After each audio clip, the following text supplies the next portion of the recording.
Salam sehat sejahtera pemirsa setia Mata Ketiga. Belakangan ini orang-orang selalu membicarakan tentang laboratorium P4. Tapi apa sebenarnya laboratorium P4 itu? Adapun laboratorium P4 merupakan laboratorium yang meneliti virus-virus yang sangat menular dan mematikan, seperti demam berdarah Crimea Kongo, Ebola, dan virus hanta. Semua ini merupakan kawanan virus dengan tingkat kematian antara 40% hingga 90%. Selain bakteri dan virus yang diketahui, ada sejumlah besar mikroorganisme yang tidak diketahui tersembunyi di alam. Belum atau tidak diketahui dari mana asalnya, cara penyebarannya, dan apa patogennya, apalagi pencegahan dan pengobatannya. Oleh karena itu, ada kebutuhan mendesak untuk diteliti manusia. Laboratorium P4 adalah tempat untuk meneliti patogen berbahaya. Apakah lab 4 aman? Bagaimana sistem kerjanya? Hari ini kita akan berbicara tentang lab keamanan hayati P4. Secara prinsip, Biosafety Level atau BSL adalah tingkatan standar level keamanan sebuah laboratorium berdasarkan fitur rancangan, konstruksi, ketersediaan fasilitas atau peralatan pendukung, serta prosedur yang diterapkan agar terhindar dari berbagai risiko yang ditimbulkan dari organisme. Berdasarkan tingkatan biosafety, laboratorium dikelompokkan menjadi 4 bagian, yaitu Laboratorium Biosafety Level 1 atau BSL1, Level 2 atau BSL2, Level 3 atau BSL3, dan Level 4 atau BSL4. Umumnya dikenal sebagai P1 hingga P4. Berikut mari kita ulas sejenak tentang pembagian tingkatannya. Laboratorium P1.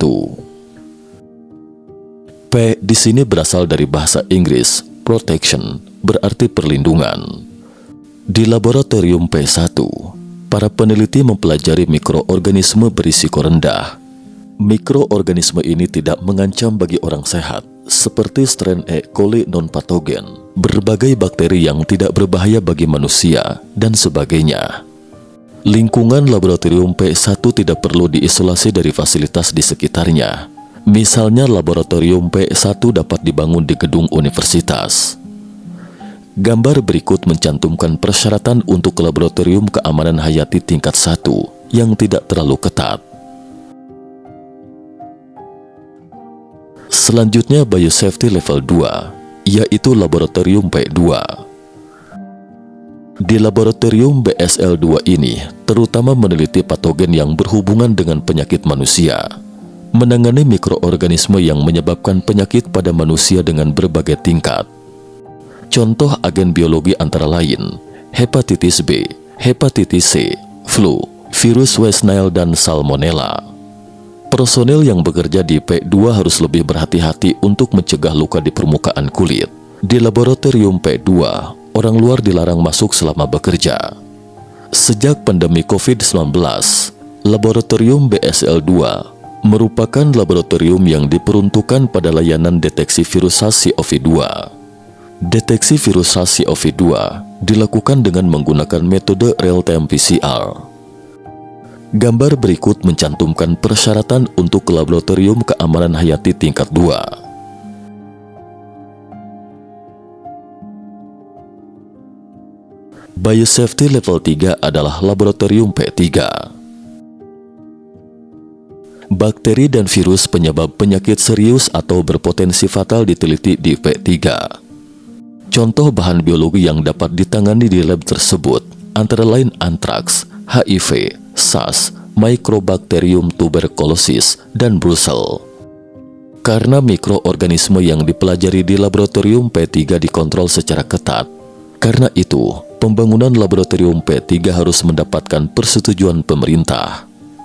Personil laboratorium tunduk pada pemantauan medis jangka panjang dan diharuskan imunisasi terhadap mikroorganisme yang mereka pelajari.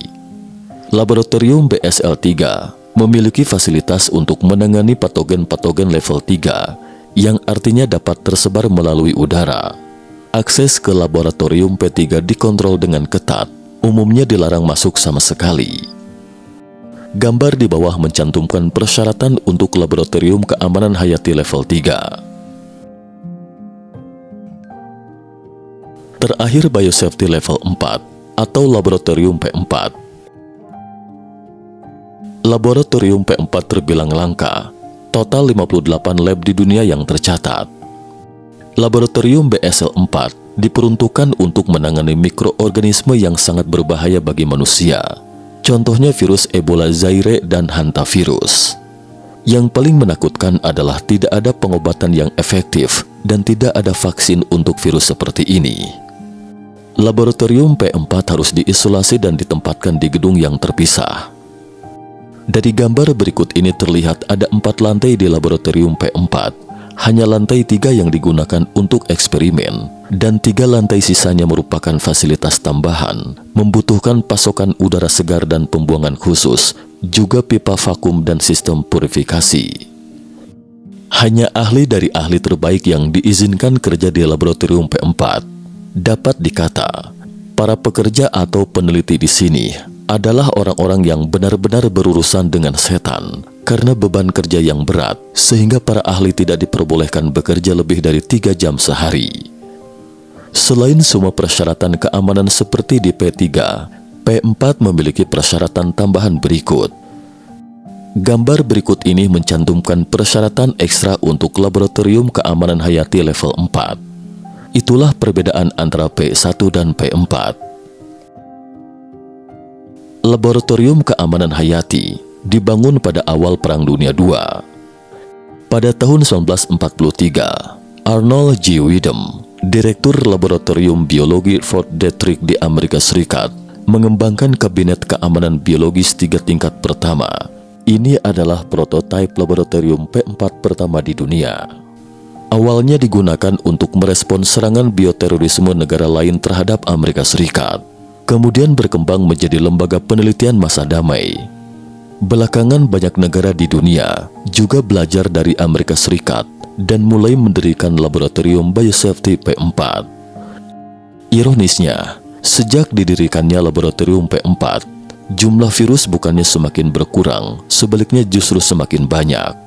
Tentunya ini juga berkaitan dengan terus bertambahnya jumlah penduduk bumi.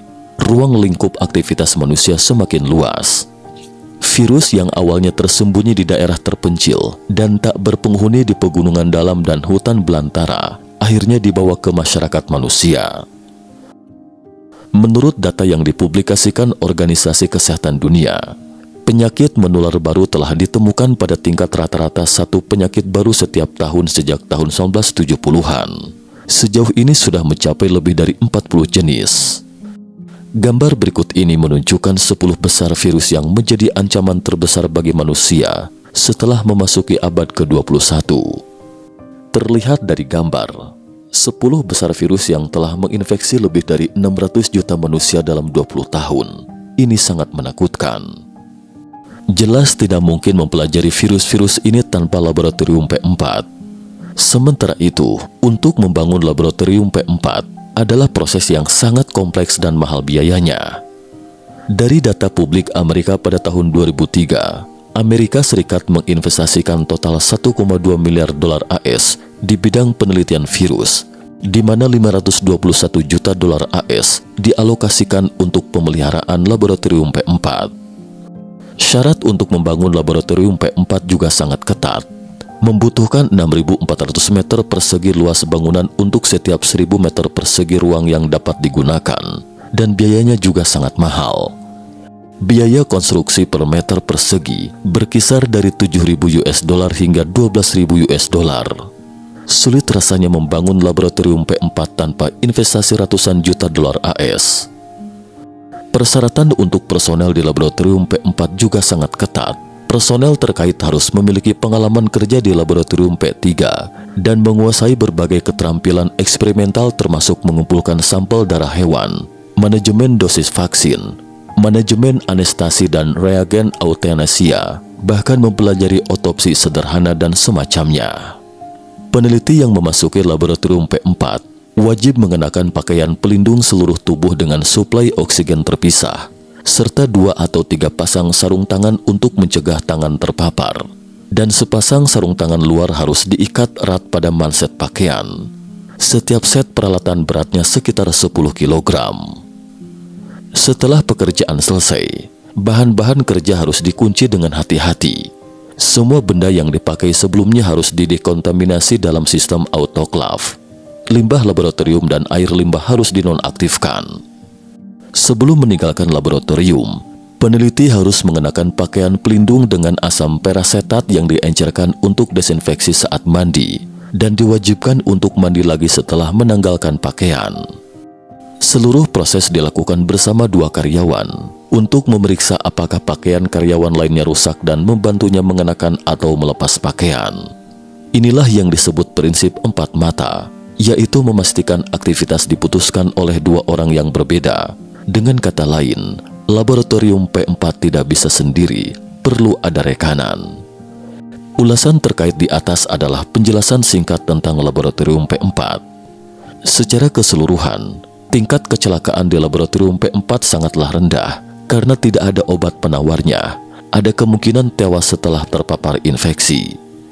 Karena itu, para peneliti umumnya ekstra hati-hati, tapi juga bukan tanpa kecelakaan. Banyak laboratorium P4 telah melaporkan kasus infeksi dan kematian petugas di laboratorium. Di satu sisi, apa yang diteliti di P4 adalah virus seperti setan, dan begitu bocor, itu akan membawa bahaya besar bagi masyarakat manusia di luar. Di sisi lain, pertumbuhan penduduk global, perubahan iklim dan berbagai faktor terkait akan memicu munculnya penyakit menular jenis baru, dan konsekuensinya, seluruh umat manusia berada dalam bahaya besar. Laboratorium P4 dikenal sebagai kapal induk di bidang penelitian virus. Jadi jelas, P4 sangat dibutuhkan.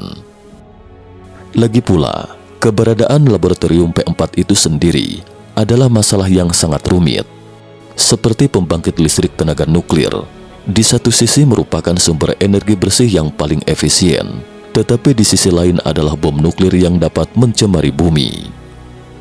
Cukup sekian dulu topik kita hari ini. Terima kasih atas perhatiannya.